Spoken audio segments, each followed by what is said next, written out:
Communication is crucial in any setting, so let's dive into how we can develop a common language.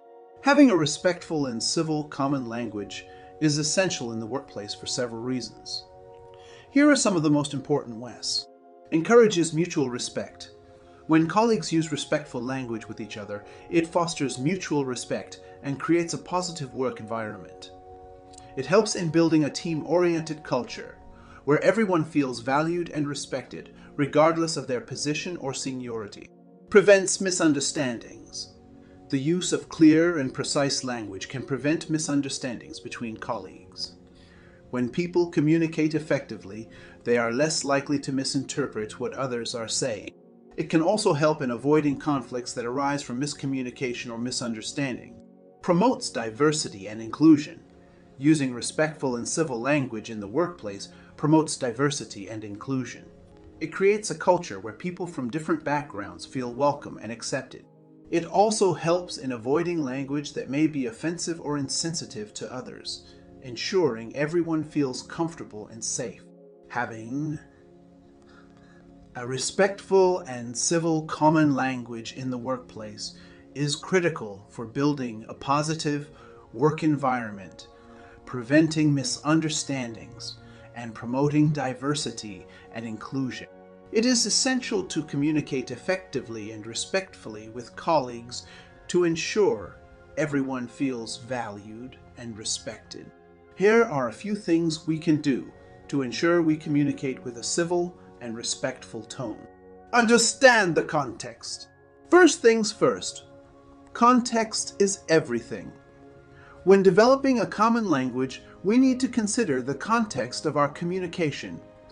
Code switching is the idea that we can move from one context to another and use language that will allow us to be successful in that space. So, we may speak differently or act differently depending on the context we're in. Recognizing the value of context is essential to developing a common language. Use people-first language. Before anything else, we are human first. Using people. First language is crucial in developing a common language. We want to make sure we recognize the diversity of thought, ethnicity and culture before anything else. One way to use people. First language is to recognize gender pronouns. We want to make space for people to be recognized and called what they prefer to be called. Introducing ourselves and being humble enough to ask for preferred pronouns is a great way to start. Recognize and address privilege. Lastly, it's important to recognize and address privilege. We all have earned and unearned privilege, but some groups may have access to privilege in a particular kind of way that others don't. Recognizing white privilege is one example. While we all have privileges, some groups may be granted access to that privilege in a particular kind of way that possibly other groups aren't.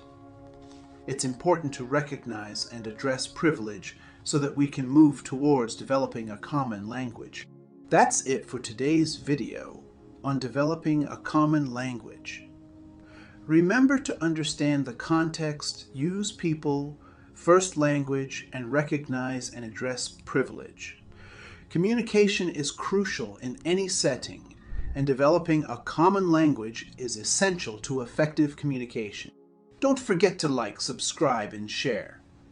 Thanks for tuning in, and see you in the next video.